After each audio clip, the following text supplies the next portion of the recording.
Sa hindi inaasahang pagkakataon habang dalawang matabang babaeng halimaw ang nag-iipon ng mga damo sa gubat, isang eroplano ang bumagsak diretsyong papunta sa kagubatan at nagtaka ang dalawang babae kung sila ba ay bangag pa rin o kung ano, dahil hindi pa sila nakakakita ng isang metal na ibon noon.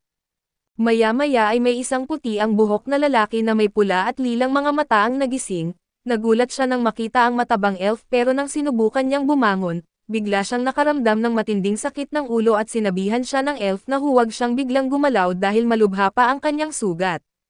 Noon niya naalala na nasa eroplano siya at nagkaproblema ito at nawalan siya ng malay pagkatapos noon, hinawakan niya ang balikat ng elf at tinanong kung naligtas din ang anim niyang kaibigan, ngumiti ang elf at sinabing ayos lang ang lahat habang tinuturo ang mga kama sa tabi niya na ipinapakita na dinala rin nila ang lahat ng kasama niya doon. Labis siyang natuwa sa narinig niya at iginiit ng matabang elf na talaga siyang mabait, pero bigla na lang siyang nagsimulang magsalita ng kung ano-ano na parang tungkulin daw ng isang opisyal na pangalagaan ang kanyang mamamayan na isang bagay na hindi naintindihan ng elf. Ipinakilala niya ang sarili bilang Mikagami at habang sinabi naman ng elf na ang pangalan niya ay Liro, nagpasalamat siya sa kanya sa ngalan ng lahat dahil sa pagsasagip sa kanila pero sinagot lang siya ni Liro na ayos lang iyon dahil kaugalian ng mga taong bundok ang magtulungan. Dinalhan siya ni Liro ng pagkain na gawa sa gatas ng kambing at tinawag itong milk stew, pero nang pakainin siya ay nabulunan siya at napagtanto nilang mahina pa siya at hindi pa kaya ang pagkain, dahil dito ay nag-alala si Liro para sa kanya kaya't siya na mismo ang ngumunguya ng pagkain at ipinasa ito kay Mikagami gamit ang kanyang bibig. Sa una ay nandidiri si Mikagami pero kalaunan ay nasarapan din siya at ngayon ay tila nagkaroon na siya ng sapat na lakas para kainin pa siya mismo, ngunit biglang dumating ang isang babaeng rakon at ginugulo ang kanilang pagkain. Na-distract si Mikagami sa kanyang mga tainga at buntot at iniisip kung ito ba ang tradisyonal na kasuotan sa lugar na iyon, ipinakilala ng babae ang sarili bilang Winona na isang residente ng nayon tulad ni Liro. Yumukod si Mikagami bilang pasasalamat at sinabing gusto niyang makapagpasalamat ng maayos sa kanila kapag nakabalik na siya sa sarili niyang bansa. Binanggit ni Winona na para siyang isang matandang tao magsalita na kahit pareho lang sila ng edad ng anak niya, dahil dito ay ipinahayag ni Mikagami na mukhang bata pa siya para magkaroon ng anak at namula si Winona sa hiya habang masiglang kamakawag ang kanyang buntot at tainga, dahil dito ay napaisip si Mikagami kung tunay ba ang kanyang buntot. Pinahawak ito ni Winona sa kanya at doon niya napagtanto na totoong buntot nga iyon, dahil sa kanyang litong reaksyon ay tinanong siya ni Winona kung hindi pa siya nakakakita ng isang bayama dati, nabanggit din ni Liro na kakaiba ang kanilang suot na damit noon kaya't nagtanong siya kung galing ba sila sa ibang bansa at ipinaliwanag ni Mikagami na mula sila sa Japan. Naguluhan sina Winona at Liro at sinabing hindi pa nila naririnig ang ganoong lugar at labis na nagulat si Mikagami at binanggit na nag-uusap naman sila ngayon sa wikang Hapones, pero itinama siya ni Winona at ipinaliwanag na nagsasalita sila ng Alton mula pa kanina, dahil likas na matalino si Mikagami pagdating sa pagbabasa ng kilos ng tao at napagtanto niyang may kakaiba sa nangyayari. Mula sa kanilang mga ekspresyon ay alam niyang hindi sila nagsisinungaling at nagtaka siya kung ano ang nangyayari. Bigla siyang may naisip kaya't sinabi niya sa kanila na pakiusap, dalhin siya sa lugar kung saan nila siya at ang kanyang mga kasama natagpuan. Habang papunta sila sa lugar ng pagbagsak at isiniwalat ni Liro na 4 na araw na ang nakalipas, may isang malaking bagay na dumaan sa himpapawid at sinundan ito ng isang malakas na tunog, dahil dito ay nagtakbuhan ang lahat ng taga-nayon papunta roon at nakita nila ang isang napakalaking bagay na parang kalansay ng isang ibon na nagliliyab. Malapit doon ay nakahandusay ang 7 nilang natagpuan at nakilala ni Mikagami na iyon ang kanilang eroplano at napaisip kung paano sila nakaligtas sa pagbagsak na iyon, biglang may dumaan na lumilipad na dragon sa itaas niya na labis siyang nagulat at napagtanto na wala na siyang ibang pagpipilian kundi tanggapin na wala na siya sa kanyang mundo. Makalipas ang 1 buwan ay tuluyan ng nakasanayan ng 7 bisita ang buhay sa nayon at sa gabi. Naghanda ng salo-salo ang mga taga-nayon bilang pagdiriwang sa kanilang ganap na paggaling, sinabi ng pinuno ng nayon na hindi pa rin siya makapaniwala na sila ay mga tao mula sa ibang mundo. Kaso sagot naman ng 7 ay mas sila pa ang nagulat kaysa sa kanya at habang nagbibiro ang mga bata at tinatakot ang isa sa kanila na hindi pa rin matanggap ang katotohanan, pinigilan sila ni Liro at tinanong ang mga bisita at totoo bang galing silang lahat sa isang mundo na walang buma at naguluhan sila sa salitang iyon. Ipinaliwanag ni Liro na ang Bayuma ay mga taong may katangiang tulad ng hayop at taglay ang pambihirang lakas at katulad ng mga taga-nayon, ang mga tulad nila Mikagami ay tinatawag na manghuma, ngunit napakadalang nilang makita na may ilan sa mga huma ang may kakayahang gumamit ng kapangyarihang tinatawag na mahika. Dinala ni Winona ang nilagang patatas bilang handa sa salo-salo kaso ang mga bata ay tila nagsawa na rito dahil matagal na nila itong kinakain. Sinabi ni Winona na huwag silang mag-alala dahil magiging kakaiba ito ngayon at salamat kay Mikagami. Nilagyan ni Mikagami ng makapal na puting krema ang patatas at sinabihan ang mga bata na tikman ito. Nang matikman nila ay labis silang natuwa at sabay galaw ng kanilang mga tainga at buntot. Iginigiit na mas masarap ito kaysa sa asin at pati si Liro ay nagustuhan ito. Ipinahayag ni Mikagami na ang nilagay niyang pampalasa ay tinatawag na mayonnaise sa kanilang mundo, at nagustuhan ito ng buong nayon at habang nagpapahinga at nag-iinuman, ibinahagi ni Winona na may naalala siyang kwento na kahawig ng kanilang sitwasyon. Ayon sa alamat ay may 7 bayani na nagmula sa ibang mundo at niligtas ang kanilang lupain mula sa isang masamang dragon. Naging interesado ang 7 sa kwento kaso aminado si Winona na hindi niya alam ang buong kasaysayan. Sinabi naman ng anak niya na kalokohan ang paniniwala niya rito at imposibleng sila ang mga bayani mula sa alamat. Tumayo ito at bilang ingat yaman ng nayon ay ipinaliwanag niyang walang kwenta ang salo-salo dahil hindi nila kayang pakainin ang 7 walang silbing bibig at nagalit si Winona sa anak niya. Dahil dito ay natakot siya at tumakbo palayo habang sinisigawan ang 7 na kung magaling na ang kanilang mga sugat, dapat na silang umalis sa nayon. Humingi ng paumanhin si Winona para sa inasal ng anak niya kaso binanggit ni Mikagami na labis silang nagpapasalamat sa lahat ng tulong ng nayon sa kanila. Di nagtagal ay nagpulong ang 7 upang talakayin ang kakaibang sitwasyon nila at sinabi ni Mikagami na may 3 bagay silang kailangang ayusin. Una ay kailangang makakuha sila ng impormasyon tungkol sa mundong ito kasama na ang bansang kinaroroonan nila at ang mga batas at ang mahika. Pangalawa ay kailangang hanapin nila ang paraan para makabalik sa sarili nilang mundo. Ang tanging palatandaan nila ay ang alamat tungkol sa 7 bayani. Pangatlo, marahil ang pinakamahalagang bagay sa ngayon ay tulungan ang nayon na muling maibalik ang kanilang pananalapi, kailangan nilang bayaran ang utang na loob sa mga taga-nayon na nagligtas sa kanila at kinabukasan. Isa sa 7 ang umaksyon na isang dalagang may katalinuhang daan-daang taon ang lamang sa kasalukuyang teknolohiya. Ang pangalan niya ay Ohoshi Ringo na kahit nasa high school pa lang siya ang pinakamahusay na imbentor sa buong mundo at sinabi niya kay Mikagami na na-modify na niya ang lahat ng kanilang cellphone para gumana sa mundong ito. Namula siya ng pasalamatan siya ni Mikagami at sinabi rin niya na pinuntahan niya ang lugar ng pagbagsak ng eroplano. Mabuti na lang at hindi nasira ang maliit na nuclear reactor na siya mismo ang gumawa, kaya't magkakaroon sila ng sapat na enerhiya sa loob ng mahabang panahon. Ang kanyang katulong na isang AI na anyong cute na nilalang ay nagulat pa na ang eroplano ay bumagsak sa tabi ng napakalaking deposito ng bauxite ore.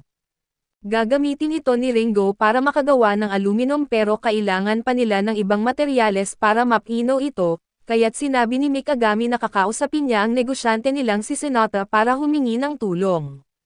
Biglang dumating ang mga sundalong nagpapatrolya at lumapit sa nayon at naghihingi sila ng karne, inumin at pakikasama. Sinabi ni Winona na naipadala na nila ang buwis sa kanilang Panginoon kaya bakit sila humihingi pa ng dagdag. Sagot ng kapitan ng mga sundalo bilang isang Imperial Knight daw siya, narito siya para mag-alok ng proteksyon habang wala ang mga mandirigman ng nayon at kapalit nito, gusto lang daw nila ng kaunting pakikasama at habang sinusubukan na hawakan niya ang dibdib ni Winona. Pinigilan siya ni Mikagami at sinabing ang mga melon na iyon ay kanya lang. Kaya't napahiya ang sundalo at umalis ng nayon at nagpanteng ang tenga ng kapitan sa ginawa ni Mikagami, hinugot niya ang kanyang espada at inutusan ang mga tauhan niyang turuan ng leksyon ang taong nang insulto sa isang dakilang Imperial Knight. Pero siya pala ang napahiya dahil agad na pinatumba ng 2 babae ang kanyang sundalo, sinubukan niyang saktan si Mikagami pero agad din siyang pinabagsak. Kinuha ni Mikagami ang kanyang espada at itinutok ito sa kanya at sabay sabi na kung mahal niya ang kanyang buhay ay mas mabuti pang lumayas siya ngayon na.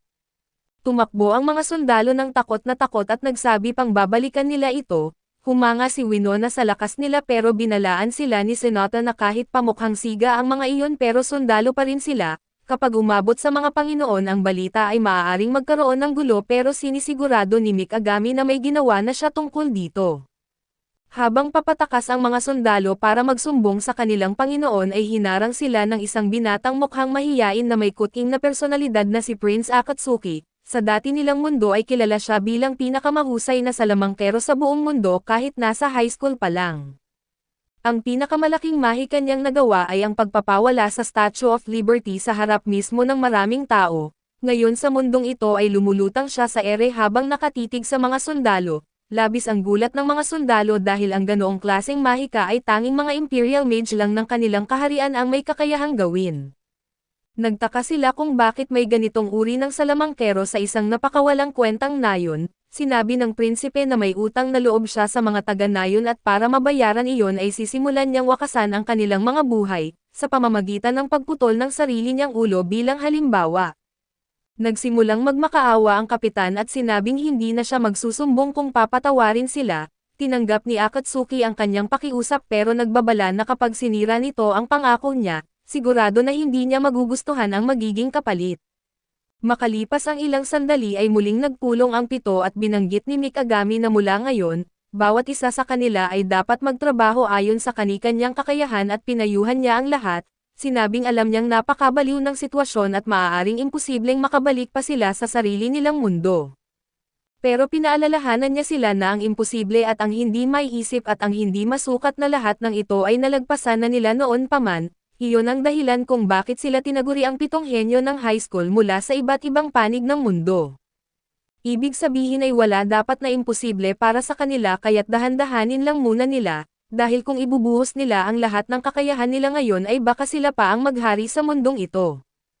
Kinabukasan ay umaksyon naman si Senato Masado at isang binatang minsan ng tinawag na Demon Lord sa mundo ng negosyo, dahil kahit high school pa lang siya at siya na ang pinakamayamang tao sa mundo at ang pinakamahusay na negosyante. Kasama niya si Elch at ito ang anak ni Winona. Nagpunta sila sa CEO at may-ari ng Neutralin Trading Company upang subukang ibenta ang mga produkto ng kanilang nayon, pero ang matabang buwisit ay nag-alok ng sobrang baba na presyo para sa mga produkto nila at nakipagtalo si Senato tungkol sa presyo, pero sabi ng buwisit na iyon na kung ayaw nila ay pwede silang humanap ng ibang mamimili. Naiinis si Senato kaya pumayag siya at tinawag si Elch para umalis na pero nag-aalala siya dahil wala namang ibang pwedeng pagbentahan ng kanilang paninda. Sinabi pa ng buwisit kay Elch na kung sakaling makahanap siya ng ibang mamimili sa Dortmund, sabihan siya agad para may sumbong niya ito lalo na kung wala itong kaukulang permit. Pinagyabang pa niya ang sariling permit habang palabas ng opisina. Binanggit ni Elch kay Senato na ang Nuland lang ang tanging kumpanya sa bayan na may karapatang makipagkalakalan. Nagulat si Senato nang malaman ito at sabi niya kay Elch na alam niya kung bakit niya ginawa ang ginawa niya kanina, dahil ang isang kasunduan ay paraan para makamit ang layunin. Kasabay nito isang babaeng may anyong sorrow ang palihim na nanunood sa kanila habang nagpapaliwanag si Senato na ang anumang kasunduan na hindi makakatulong sa layunin nila ay walang kwenta. Sumang-ayon si Elch dahil kahit na tinanggap nila ang alok na presyo ay hindi pa rin makakaraos ang kanilang nayon sa darating na taglamig. Naiintindihan niya ito pero pakiramdam niya ay wala siyang magawa. Iginiit ni Senato sa kanya na ang isang buhay na ginugol lang sa pagsunod sa agos at nagpapagamit sa iba ay walang kabuluhan. Napakaangas ng taong ito sa kanila at hindi niya dapat hinayaan na tatapakan lang sila at di iyon tama. Nagulat si Elch at pati ang babaeng sorrow sa sinabing iyon ni Senato at tinanong ni Elch kung bakit siya nagagalit para sa kanila. Sagot ni Senato na syempre galit siya dahil utang nila ang buhay nila sa mga taga-nayon. Dagdag niya kay Elch na hayaan siyang mamahala sa kalakalan. Kung siya ang hahawak ay yayaman si Elch at matuturuan nila ng leksyon ang taong iyon habang winawasak ang negosyo nito sa loob lang ng isang linggo, samantala sa nayon ay pinapaligayan ni Prince ang mga bata gamit ang kanyang mahika habang ang iba pa sa grupo ay tumutulong sa mga gawain upang mapabuti ang kabuhayan at kalagayan ng mga taga-nayon. Tinutulungan ni Mikagami si Liro sa paggawa ng mayonnaise habang nagpapasalamat siya sa kanya sa pagdadala ng mga bagong recipe sa kanilang nayon. Ngayon ay nag-e-enjoy na talaga siyang magluto at di tulad dati pero nag-aalala siya dahil malapit na silang maubusan ng asin at harina. Sabi ni Mikagami ay huwag siyang mag-alala dahil kasama ni Elch sina Senato at Shinobu. Sigurado siyang magiging matagumpay ang pakikipagkalakalan at makakakuha sila ng lahat ng kailangan. Sana lang daw ay magkaayos na si Elch sa kanila dahil medyo bastos ang inasal niya noon. Sumali sa usapan si Winona at iginiit na matigas nga ang ulo ng anak niya pero mabait naman ito at ganun lang siya umasta dahil sa tungkulin niya bilang ingat yaman ng nayon, talagang pinagbubutihan niya para matiyak na may makakain ang lahat pero ngayon, hindi maganda ang takbo ng sitwasyon at kasalanan iyon ng matabang tanga na si Jekoy. Si Jekoy ang gumagawa ng paraan para siya lang ang may karapatang makipagkalakalan sa Dortmund. Dagdag pa ni Winona kay Mikagami na napakabaliw ng tao na iyon at sinamantala ang munting negosyo nila sa pamamagitan ng pagbili ng produkto sa sobrang babang halaga. Pero sinagot siya ni Mikagami na huwag siyang mag-alala na magiging ayos ang lahat, ang kailangan lang ay hayaan si Senata ang humawak ng lahat at sigurado siyang sa mga sandaling iyon, abala na si Senata sa pagtatatag ng sarili nilang kumpanya ng kalakalan. Tama siya dahil sa wakas ay nakuha na ni Senata ang business permit mula sa mismong alkalde ng Dortmund para sa kanyang bagong tayo na kumpanya. Ang pangalan ng kumpanya niya ay Elm Trading Company at laking gulat ni Elch na nakuha ni Senata ang permit dahil alam niyang imposibleng makuha ito nang wala kang tambak na pera. Nagtaka siya kung paano ito nagawa ni Senata at ibinunyag ni Senata na ito ay dahil sa talento ni Shinabo sa pagkuha ng impormasyon. Sa kanilang dating mundo nakilala si Shinabo bilang pinakamahusay na journalist sa buong mundo kahit nasa high school pa lang, dahil sa husay niya sa paniniktik at pangangalap ng impormasyon na walang kapantay. Ipinaliwanag ni Senate kay Elch na kung ang New Zealand lang ang tanging trading company sa isang malaking bayan tulad ng Dortmund, siguradong may nangyayaring hindi tama sa likod ng mga eksena at salamat kay Shinabo, nakuha nila ang impormasyon tungkol sa account book ng alkalde. Tumanggap ito ng napakalaking halaga mula sa North Island at gamit ang impormasyong ito, tinatakot niya ang alkalde para makuha ang permit. Pagkatapos noon ay sinabi ni Senate kay Elch na kailangan nilang mag-imbak ng mga supply at tuturuan niya ito kung paano talaga ang pagnenegosyo. Sa lalong madaling panahon ay makikita raw nito ang dami ng perang papasok. Nilapitan sila ng Fox Girl at tinanong si Senato kung totoo ang lahat ng iyon at sinabi niya na gusto rin niyang kumita para sa sarili niya dahil pagod na siyang umasa sa iba, nakiusap siya na turuan siya kung paano kumita na masayang pumayag si Senata. Naguluhan si Elch kung bakit pinapayagan nitong sumama sa grupo ang isang bata pero binanggit ni Senata. Nakikita niya ang kasakiman sa mga mata nito at ang mga taong ganon ay hindi masamang idagdag sa grupo. Nagpakilala sila sa babae at buong saya niyang ipinahayag ang kanyang pangalan na siya si Ruko. Nagpasalamat siya at tinawag si Senata na sensei at makalipas ang kaunti, masaya nang tumatalon si Ruko habang nakasuot ng bagong linas na damit. Sa parehong oras ay abala si Senata sa pag-uusap tungkol sa consignment sale kasama ang mga supplier. Ipinapaliwanag niya na magtatayo ang Elm Trading Company ng tindahan sa gitnang plaza kinabukasan at papayagan nila ang nayon na magbenta ng mga produkto kasabay ng kanila. Ipinakita niya ang permit at sinabing mahal ang naging kapalit nito, kaya kukuha sila ng 20% mula sa benta bilang bayad sa pag-host. Nalilito ang mga supplier pero sabi ni Senata na dahil pare-pareho silang biktima ng neutral ay ibababa niya ito sa 10%. Tuwa-tuwa ang mga supplier at tinanong kung pwede bang ipagbigay alam ito sa ibang mga nayon at masayang pumayag si Senata, sabay sabing mas marami mas maganda. Nagsimulang kinakabahan si Elch at nag-alala kung gagana ba talaga ito na lalo na't nakapag-stock up sila ng hindi gumagastos ni isang sentimo. Sinabihan siya ni Senata na hintayin at tingnan na lang. Kinabukasan ay labis ang gulat ni Elch na talagang nakuha nila lahat ng stock mula sa mga taga-nayon ng hindi gumastos kahit isang sentimo. Ipinaliwanag ni Senata sa kanilang dalawa na kapag nag-iimbak sila para sa negosyo, natural na kailangan nila ng pera pero higit pa sa pera ang pinakamahalagang kailangan ay tiwala. Sa negosyo ang tiwala ay nakabase sa kung gaano karami nakita ang pwede nilang makuha. Sa madaling salita wala nang mas mataas na simbolo ng tiwala sa bayang ito kundi ang isang business permit. Kaya naman pinaghirapan niya ito para makuha ang tiwala ng mga tao pero ang mas astig pa sa business model niya ay pwede silang mag-imbak ng kahit gaano karami ng hindi gumagastos, at patuloy silang kikita ng walang pagkalugi. Bukod pa rito ang kondisyon ng pagbaba ng 20% sa 10% ay kailangan tumulong ang supplier sa tindahan, dahil dito ay nagkakaroon sila ng karagdagang manpower na tumutulong palakihin ang tindahan ng maliit na kumpanya nila na binubuo lang ng 3 tao. Dahil dito ay sinimulan na nila ang pagbebenta pero nag-aalala si Elch dahil wala pa ring dumarating na mga customer, pero nang mapansin ng mga tao ang kanilang tindahan, Masayang sinalubong sila ni Senata at ipinakilala ang sarili bilang Elm Trading Company at ito ang pinakamurang opsyon dito sa Dortmund. Maaaring mura ang mga paninda nila pero wala raw makakapantay sa kalidad. Nang marinig ito ng mga tao ay agad silang nagsidagsaan sa tindahan at mabilis na ubos ang lahat ng paninda, at ayon sa plano ni Senata ito talaga ang inaasahan niya. Sinadya niyang itayo ang kanilang tindahan malapit sa araw-araw na dinadaanan ng mga tao at mas mura kaysa sa karaniwang tindahan nila. Maya-maya ay lumapit si Shinabo at iniulat ang lahat ng impormasyong nakuha niya tungkol sa matabang tao. Nagpasalamat si Senata at binanggit sa kanya na malaki ang kinita nila ngayong araw, kaya kukuha siya ng isang kariton na puno ng supply para sa nayon at kailangan na rin nilang tuparin agad ang kahilingan ni Ringo tungkol sa mga materyales. Iginiit ni Shinabo na sabihan lang siya kapag nakuha na ang lahat at siya na ang bahala na maghatid sa nayon. Makaraan ang ilang araw ay dumating na ang mga supply sa nayon, kabilang na ang mga materyales ni Ringo at sobrang tuwa ng lahat ng mga taga-nayon. Nagpasalamat si Mikagami kay Shinabo sa kanyang serbisyo at tinanong siya tungkol kay Senata. Ibinahagi ni Shinabo na maayos ang lahat at sa loob lang ng isang linggo ay mababasag na ni Senata ang Nuan Trading Company. Samantala ay ipinaalam na kay Jekoy ang tungkol sa Elm Trading Company pero hindi niya ito pinansin, ayon sa kanya ang isang maliit na kumpanya na tulad nun ay walang laban sa kanila.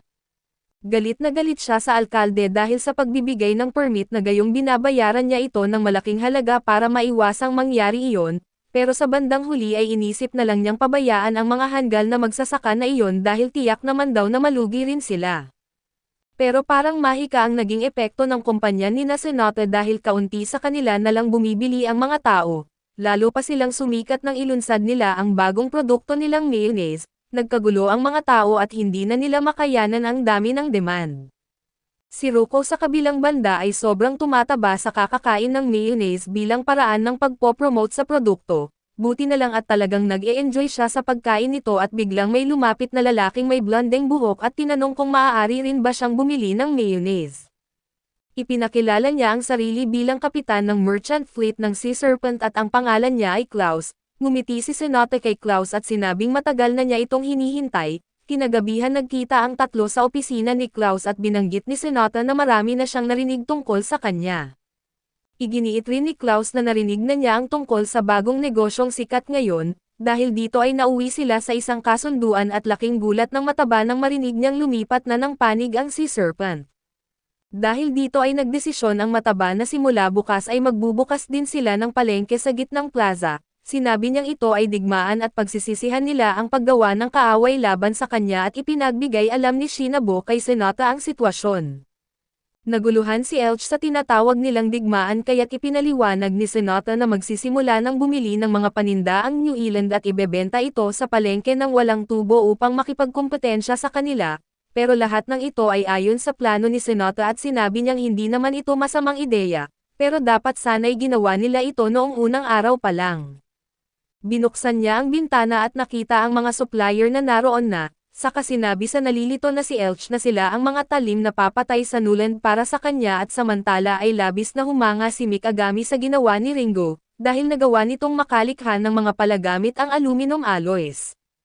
Ipinahayag ni Ringo na utang niya ang lahat kay Senata dahil siya ang nagbigay ng maraming materyales na hiningi niya. Ginawa niya ito dahil alam niyang malaking tulong ito sa lahat sa nayon lalo na sa pagsasaka, na magiging mas madali kaysa dati at habang nagsasalita ay nanghina siya dahil sa pagod.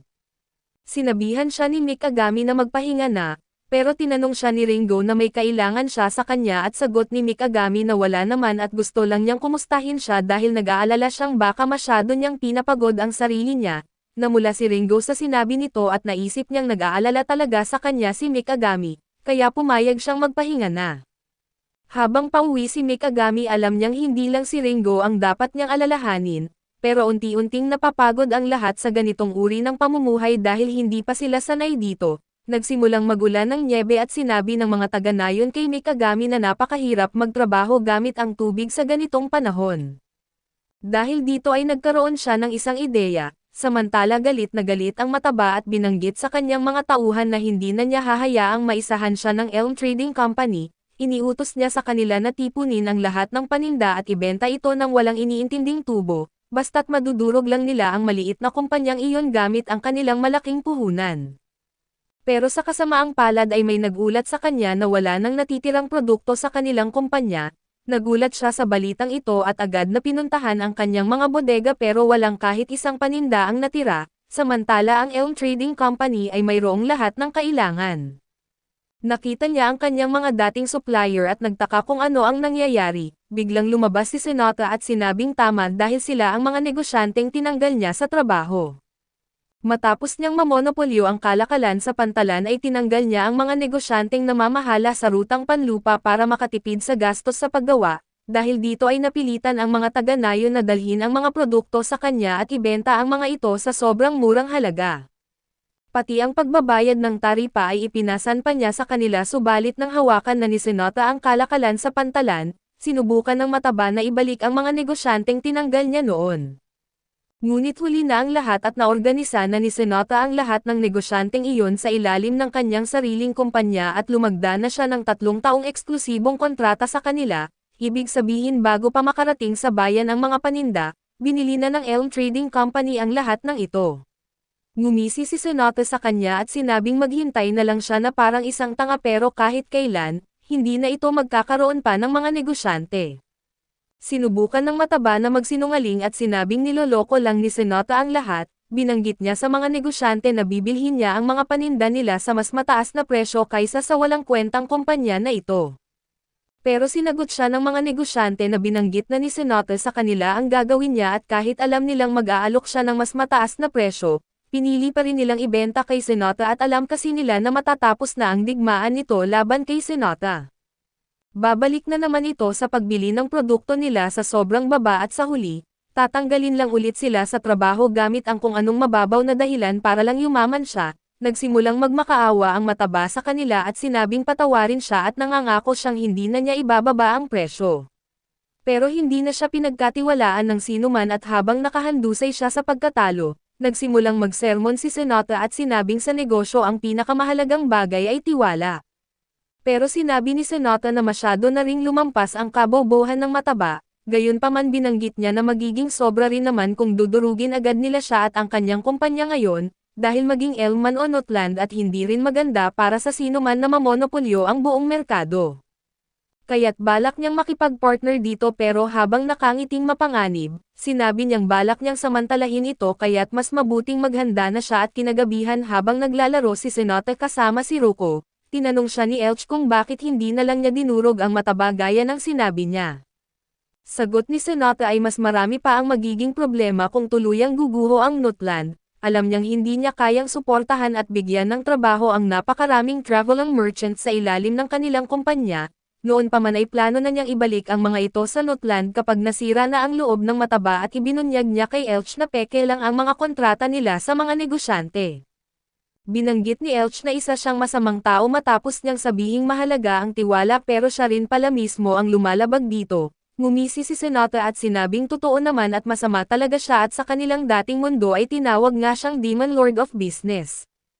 Nang marinig ito ay kumikislap ang mga mata ni Ruko na labis ang paghanga niya habang kamakawag ang kanyang buntot gaya ng pagwagayway mo ng pamalo. Bigla na lang dumating ang mga may-ari ni Ruko at sinabing kailangan na nila itong ibalik at lumabas na si Ruko pala ay isang alipin at pagmamay-ari nila. Habang hinahatak siya pabalik ay tinanong siya ni Sonata kung gusto ba nitong iligtas niya siya. Habang bumabalik sa kanyang alaala ang mapait niyang nakaraan ay kinagat niya ang kamay ng lalaki at sumigaw kay Sonata na balang araw, magiging isang mahusay siyang negosyante. Mag-iipon siya ng maraming pera at ibibili niya ng kalayaan ang kanyang ina at ama at ang lahat ng sobrang pera. Ibibigay niya kay Sonata na nangakong hindi niya ito pababayaan na malugi. Nakiusap siya na umiiyak at bilhin siya ni Sonata doon mismo ngayon na. Walang pagdadalawang isip ay pumayag si Sonata at binato niya ang pera sa mukha ng lalaki at sinabing binibili niya si Ruko sa presyo na 100 beses kaysa sa karaniwan. Agad itong tinanggap ng mga lalaki habang tinawag siyang tanga pero iginiit ni Sonata na ang tapang at determinasyon ni Ruko ay higit na mas mahalaga kaysa sa perang ginastos niya. Labis ang pasasalamat ni Ruko at niyakap niya si Sonata nang umiiyak at taos-pusong nagpasalamat. Humingi ng paumanhin si Sonata kay Elch dahil ginastos niya ang lahat ng kinita nila, pero iginiit ni Elch na ayos lang iyon na hindi niya akalaing ganito pala kasarap ang gumastos ng pera sa tamang bagay. Ngumiti si Sonata at binanggit na kaya nga siya hindi tumitigil sa paglikom ng pera, samantala ay iniulat ni Shinabo kay Mikagami na malaking tagumpay ito para kay Sonata. Iginiit ni Mikagami na inaasahan na niya ito at masaya siya na nag-e-enjoy din si Shinabo. Ngumiti si Shinabo at ibinahagi na isang lungsod na puno ng kalituhan at doon talaga nababagay ang isang journalist. Ipinasa niya ang impormasyong hiniling ni Mikagami at una ay tungkol sa mahika sa mundong ito, may 4 na uri ng espiritu at ito ay apoy, tubig, hangin at lupa.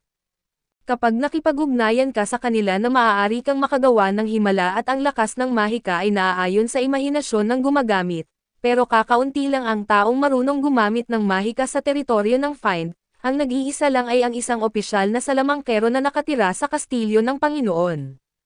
Tinanong ni Mikagami kung may mahika bang kayang tumawid sa mga mundo, sagot ni Shinabo na hindi pa niya alam at may isa pa siyang ibinunyag na wala silang masyadong nakuha tungkol sa alamat ng 7 bayani. Pero may isang relihiyon na tinatawag na Seven Light of Faith na posibleng may kaugnayan sa mga bayani.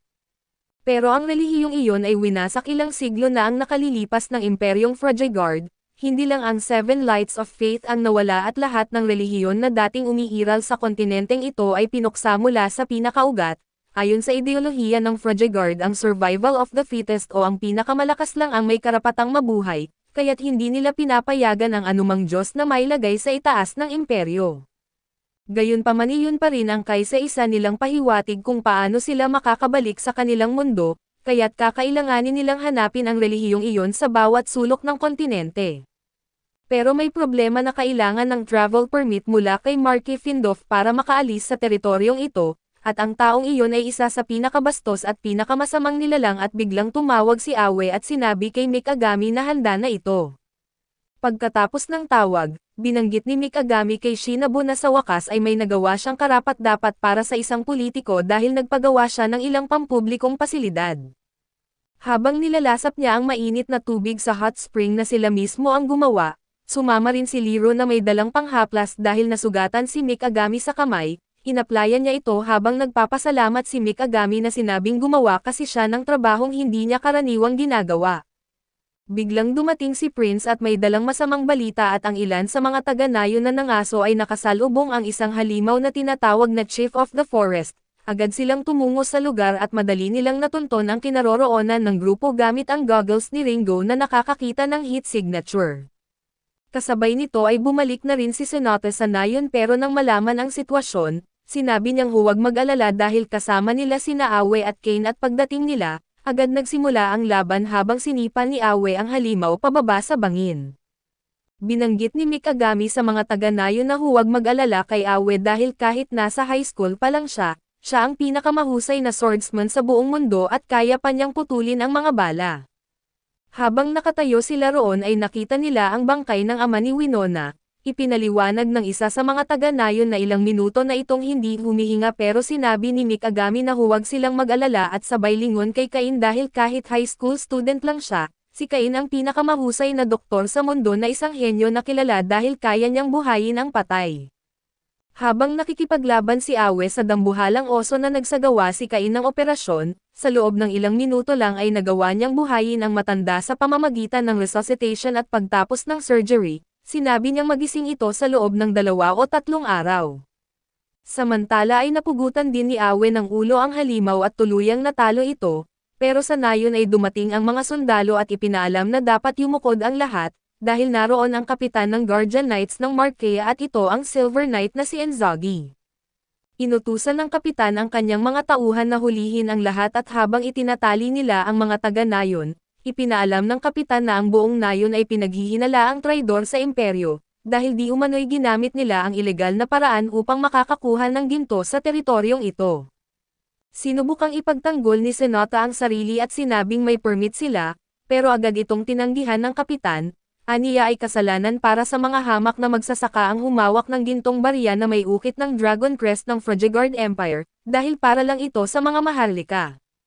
Pagdating ni Mikagami at ng iba pa sa nayon at nagtataka sila kung ano ang nangyayari, dahil sinunog na ang lahat at sinubukan ng ilang taga-nayon na iligtas ang mga kaibigan nila, pero pinigilan sila ni Mikagami dahil tiyak na kamatayan lang ang kahihinatnan nila.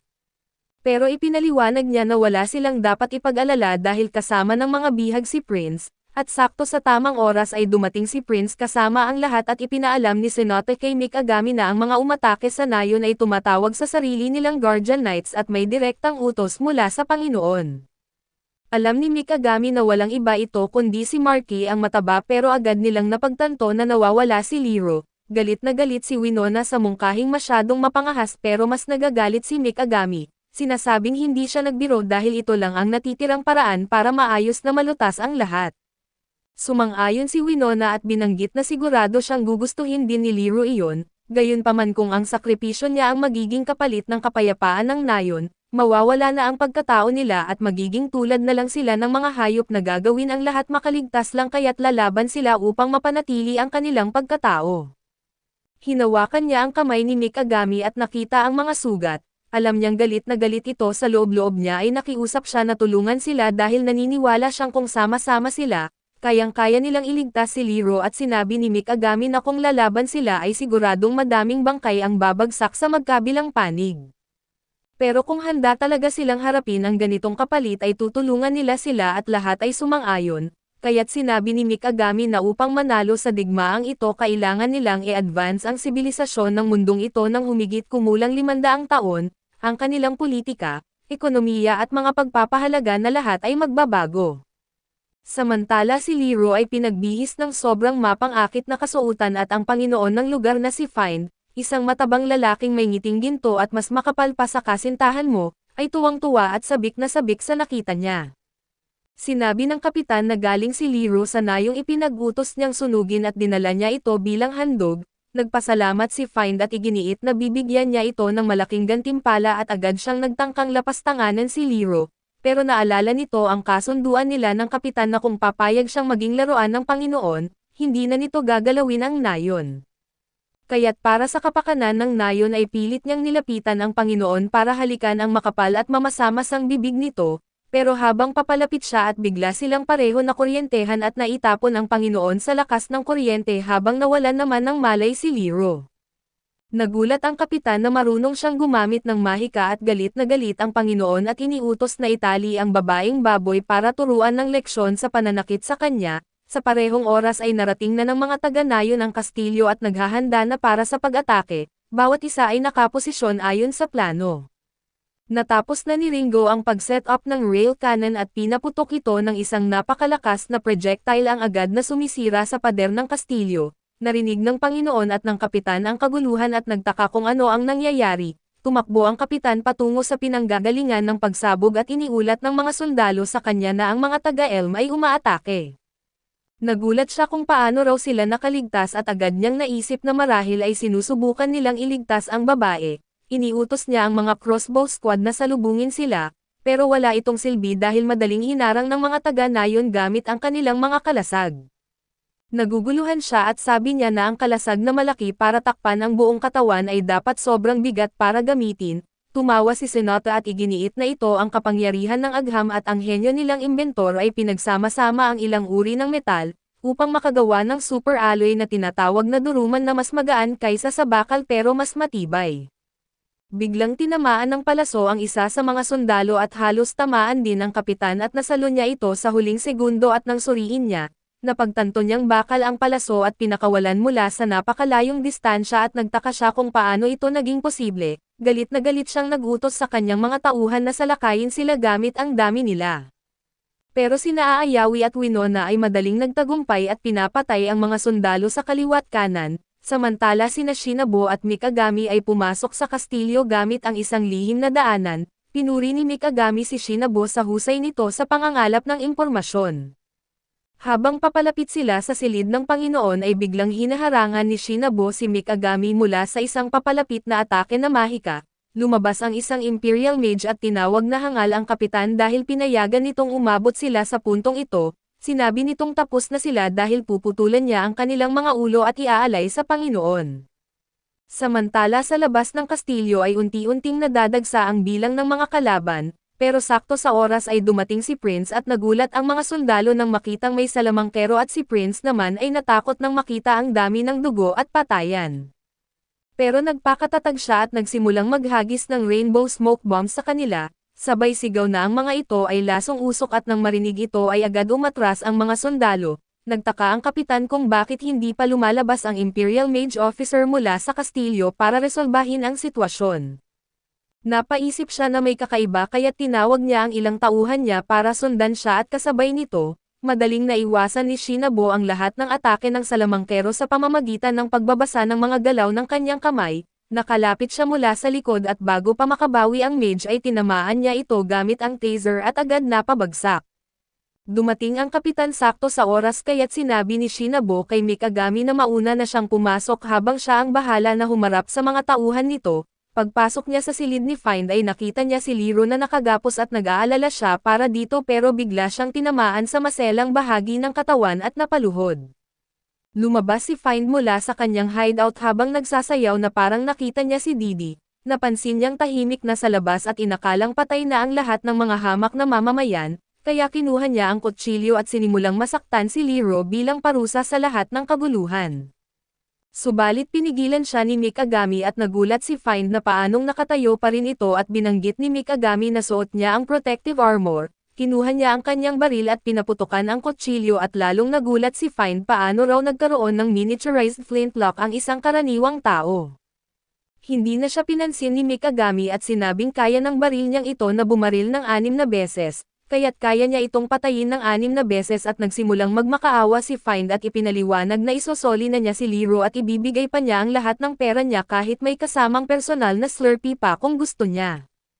Pero sagot ni Mikagami ay tumatanggap lang siya ng Slurpee mula sa mga babae kaya't hindi iyon opsyon, at saka dahil sa lahat ng kaguluhan at karahasang ginawa niya ay hindi siya patatawarin ng Imperyong Freyguard kahit pa magpakumbaba siya ngayon. Kaya't binanggit ni Mikagami na bubuo sila ng isang bagong bansa na isang bansa kung saan pantay-pantay ang lahat at kahit sino ay pwedeng maging pinuno. Tumawa si Find at iginiit na kabaliwan iyon na hindi papayagan ng emperador at mamamatay silang lahat. Pero sagot ni Mikagami sa ganoong kaso ay kukunin na lang nila ang ulo ng emperador bago pa siya makapatay ng sinuman, sabay niyang binaril sa ulo si Find pero huwag mag-alala sabi niya dahil goma lang ang bala nun. Pinalaya niya si Liro pero bigla itong naposes ng kung anong nilalang at nagsalita ito na buti na lang at umabot siya sa oras, dagdag pa nitong kaunti na lang ang natitira sa kanya ang buong mundo ay kinakain ng isang higanteng masamang dragon, nakiusap siyang iligtas nila ang mundong ito ang 7 bayani. Tinanong ni Mikagami kung siya ba ang tumawag sa kanila sa mundong ito pero biglang naglaho ang boses at bumalik ang malay ni Liro. Nagulat siya at tinanong kung bakit nandoon si Mikagami at sagot niya ay nandito sila para iligtas siya at naroon ang lahat ng taga-nayon sa labas. Naluha si Liro at binanggit na napakasama niya dahil nagawa niya ang isang bagay na nakakatakot pero masaya siya na sinagip pa rin siya ng lahat. Sinabi ni Mikagami na normal lang na makaramdam ng ganoon, sabay yakap sa kanya at sinabing masaya siya na ligtas siya. Natapos na ang laban at napakakaunti lang ng nasawi at salamat sa henyo nilang doktor. Nagsigawan sa tagumpay ang lahat habang lumabas sina Mikagami at Liro mula sa silid ni Find at kinabukasan, isang truck ang pumaparada sa palengke at nagulat ang mga tao na akala nila ay isang metal na halimaw ito. Nang bumukas ito ay lumabas ang mga babae na nakasuot ng mga sexing bunny girl outfit at may dalang speaker, ipinahayag nila sa publiko ang pagdating ng isang Diyos at si Prince ang nagpapanggap bilang Diyos. Gumamit siya ng ilusyon at sinabi na ito ay mahika kaya't naniwala ang lahat na isang siyang Diyos. Hindi lang iyon, nagbigay pa siya ng regalo sa mga tao ng isang libreng mayonnaise at nagkagulo ang mga tao sa tuwa. Binanggit ni Prince sa lahat na sambahin siya at natural lang na sumang-ayon ang lahat habang masiglang sumisigaw na susundan at sasambahin nila siya magpakailanman. Ipinaliwanag ni Mikagami kay Senata na lahat ng ito ay bahagi ng kanyang plano. Hindi nila pwedeng basta-basta lang ideklara ang sarili nila bilang isang bagong bansa dahil hindi iyon sapat para makuha ang tiwala ng mga tao, kaya't napagpasyahan niyang lumikha ng isang relihiyon dahil mas madaling maunawaan ito ng mga tao at maaari nilang pag-isahin ang lahat ng rehiyon sa ilalim ng iisang paniniwala. Ang pagpapanggap nila bilang mga Diyos at sugo ng Diyos ay magpapadali rin sa paglipat ng kapangyarihan sa mga mamamayan ng mundong ito kapag bumalik na sila sa sarili nilang mundo. Tinawag din nila ang kanilang sarili bilang Seven Lights of Faith dahil baka sa pamamagitan nito ay makontak sila ng tunay na relihiyon na dati nang umiiral. Samantala sina Elch at Shinabo ay bumiyahe patungo sa ibang rehiyon upang mangalap ng impormasyon tungkol sa Buchwald. Tuwang-tuwa si Elch habang napapansin niyang unti-unting napapalapit sa kanya si Shinabo. Sa parehong oras ang alkalde ng lungsod ay labis na nag-aalala at nagpasya na kailangan niyang lumikas kasama ang kanyang pamilya sa lalong madaling panahon, nang pumasok ang kanyang katulong at inutusan niya ito na ihanda ang mga gamit niya dahil aalis siya kinabukasan ng umaga, pero laking gulat niya nang malaman niyang si Mikagami pala iyon ay nakabihis bilang isang katulong. Habang unti-unting hinuhubad ang disguise niya at ipinaliwanag ni Mikagami na isa siyang angel na naglilingkod sa Diyos na si Prince, ipinaliwanag niya na mali ang pagkakaintindi ng alkalde sa kanila dahil wala silang intensyong kalabanan ang mga maharlika o ilugmok ang lungsod sa kaguluhan. Sa katunayan ay gusto nilang makipagtulungan at wala nang ibang pagpipilian ang alkalde kundi tanggapin ito at tinanong siya kung ano ang gusto nila. Sinabi ni Mikagami na gusto niyang manatili ang alkalde sa posisyon nito bilang tagapamahala ng Dormont, pero kailangan nitong ipakita ang kanyang katapatan sa kanila at sa Seven Lights of Faith. Kinabukasan gaya ng inaasahan ay inanunsyo ng alkalde sa publiko na makipagsanib puwersa sila sa Seven Lights of Faith. Mula sa araw na iyon ay pamumunuan na ang lungsod ng paniniwalang ito at maya-maya habang nagkakatipon ang pito, ipinaalam ni Mikagami na magpupukas muna siya sa mga gawaing panloob sa Dormont upang patatagin ang pundasyon nila. Pagkatapos nito ay maaari na silang bumalik sa nayon ng Elm para makapagpahinga. Labis itong ikinatuwa ng lahat dahil talagang kailangan na nila ng pahinga matapos ang lahat ng ginawa nila at may munting hiling naman si Cain na binanggit niyang paubos na ang mga gamit medikal nila, kaya nais niyang magkaroon ng pasilidad para makagawa ng antibiotics. Nakiusap siya kung pwedeng maglaan ng pondo at lakas tao para rito, pumayag si Mikagami at sinabing ibigay lang sa kanya ang listahan ng kailangan niya at aayusin niya ito at si Awe naman ay humiling na manatili sa tabi ni Akatsuki habang nagpapahinga ito, para maprotektahan siya palagi dahil siya ngayon ang nagpapanggap bilang kanilang Diyos.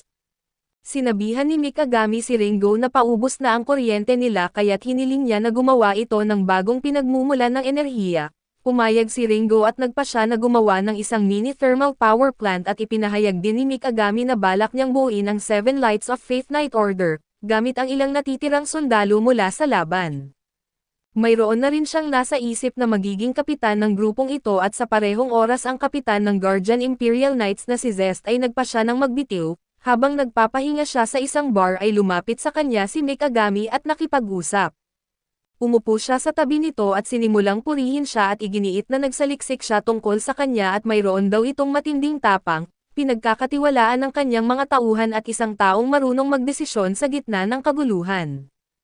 Dahil sa lahat ng ito ay inimbitahan siya ni Mikagami na maging kapitan ng kanyang Night Order, tumanggi si Zest binanggit na mukhang kalmado lang sila ngayon matapos sakupin si Find, pero tiyak na tutugan ang imperyo at magiging larangan ng digmaan ang lugar na ito. May isang bagay daw siyang kailangang gawin at kung hindi niya iyon magawa ay wala siyang saysay bilang isang knight, kaya't nagbitiw siya at umalis sa tavern pero hindi ganoon kadali na susuko si Mikagami. Kinabukasan ay pinuntahan niya ang bahay ni Zest at sinabing hindi pa sila natatapos na hindi pa nila napag-uusapan ang pinakaimportanteng bagay. Bigla silang nilapitan ng anak ni Zest ni yakap ito at masayang sinabi mahal niya ito.